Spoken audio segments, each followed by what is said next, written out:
Dan kemudian mereka memang menunjukkan surat penangkapan, tetapi langsung kami bawa bapak, langsung megang saya, dan ini yang fatal sekali, langsung bilang borgol, siapin borgol. Jadi saya sudah langsung mau diborgol oleh seorang berpangkat Ibtu yang berinisial R.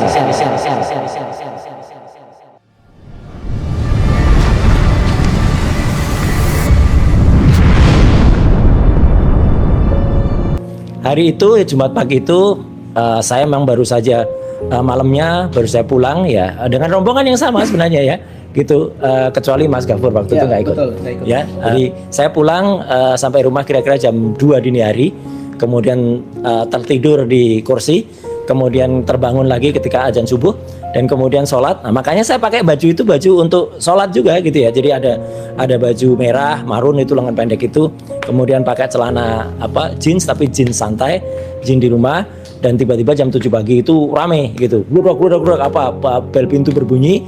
Ternyata saya lihat di CCTV banyak orang. Saya sempat masuk ke kamar mandi sebentar ya gitu, untuk cuci muka, tapi saya kaget karena saya melihat suara istri saya teriak. Nah, ketika teriak saya kemudian lari keluar, masuk ke kamar tidur, dan ternyata di situ orang-orang itu sudah masuk kamar tidur. Jadi sekali lagi, orang-orang itu sudah masuk kamar tidur. Kemudian saya mengenal, meskipun mereka pakai masker loh ya, mereka semuanya pakai masker. Terus terang kalau saya tidak mengenali salah satu suara itu adalah seorang yang perwira kepolisian ya gitu, inisial R. Saya mungkin sudah akan marah, mungkin saya nggak bisa bedakan lagi, terus terang ini. Saya nggak bisa bedakan lagi antara perampok dengan petugas kepolisian. Karena mereka kemudian mereka menunjukkan identitasnya. Tapi ya siapa tahu kalau identitas itu hanya cetakan pasar pramuka gimana? Ya kan bisa aja identitasnya palsu. Tapi itu nanti akan ada ya buktinya. Jadi yang saya omongkan ini dan kami ceritakan ini bukan bohong. Karena pun semuanya ada buktinya, ya ada bukti rekamannya, baik rekaman CCTV maupun rekaman langsung saat kejadian. Intinya saya kaget sekali. Kenapa kita memiliki petugas yang seperti itu, Pak Ugro? Jadi artinya yang tanpa menurut saya etikanya sangat kurang, ya. Kemudian masuk sampai ke atas dan bukan cuma soal etika, iya, prinsip kemanusiaan. Iya, dan saya tuh kan sebenarnya ada tinggal dipanggil, kita juga bisa langsung turut ya gitu, kemudian bisa langsung menemui baik-baik. Karena saya kira akan mengantarkan surat kan. Jadi saya bilang kan pada bantu saya, suratnya diterima aja gitu. Ternyata sudah naik, dan kemudian ini yang dilakukan.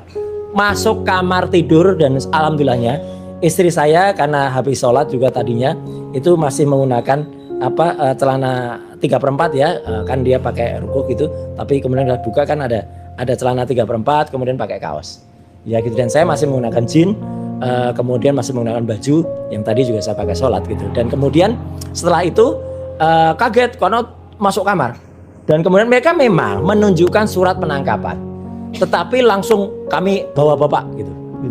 Langsung megang saya, dan ini yang fatal sekali, langsung bilang borgol, siapin borgol gitu. Jadi saya sudah langsung mau diborgol oleh seorang berpangkat Ibtu ya, yang berinisial R ya gitu. Dan kebetulan saya mau karena apa? Kebetulan saya lihat salah seorang petugas yang lain, brigadir itu, yang kebetulan dia memang sering memeriksa saya gitu ya. Dan itu yang sopan. Jadi memang ada brigadir A itu yang sopan, mengatakan sudah.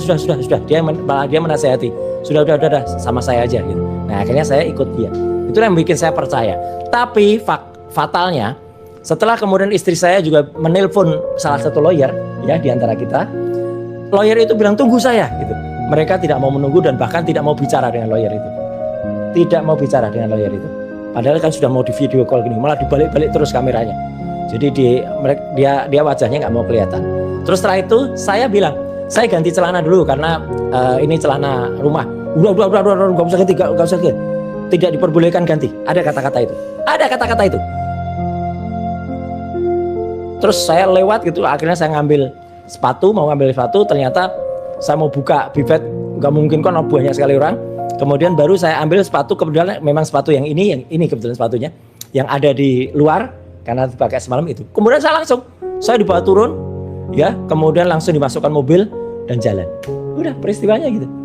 Jadi artinya benar-benar apa yang Mas Roy simpulkan dari satu proses penangkapan yang sebenarnya kalau kita bicara kemanusiaan dan bicara undang-undang ya itu nggak sesuai sih dengan prinsip hukum acara pidana kita yang baru yang sangat humanis. Ya, jangankan bicara hukum apalagi humanis. Kesimpulan saya brutal. Brutal, benar-benar brutal ya. Akhirnya sampai Pak Ugro waktu itu seperti ada yang membayangkan seperti penculikan. Iya, seperti Pak Ugro kemudian Gus Nur ya sudah juga komen ya bahwa itu seperti pengkhianatan G30 SPKI film itu. Dan nanti bisa dibuktikan kalau film kita asli ya, film asli itu nanti sudah tertayang ya gitu. Meskipun tentu tidak hari-hari ini karena film itu akan dipergunakan untuk satu proses tertentu.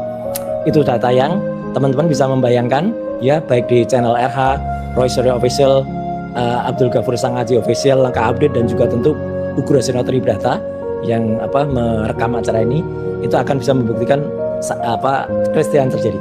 Singkat kata ya, saya dibawa pergi ya hanya menggunakan pakaian melekat, tidak boleh minum, tidak boleh apalagi makan ya gitu. Kemudian hanya menggunakan pakaian melekat, kemudian jalan dan ya alhamdulillahnya saya tahu lah 2 orang minimal, Ibtu R itu dan Brigadir A itu yang membawa itu. Kalau enggak kan saya nggak mau ya gitu, karena saya mengenal meskipun pakai masker ya saya kenal. Kemudian saya dibawa ke Polda Metro Jaya di Kamnek Kamnek 5 ya, jadi di Reskrim Kamnek 5. Dan kira-kira 1 jam kemudian datanglah Mas Refli Harun, kemudian juga Mas Ghafur, kemudian kita cerita soal itu.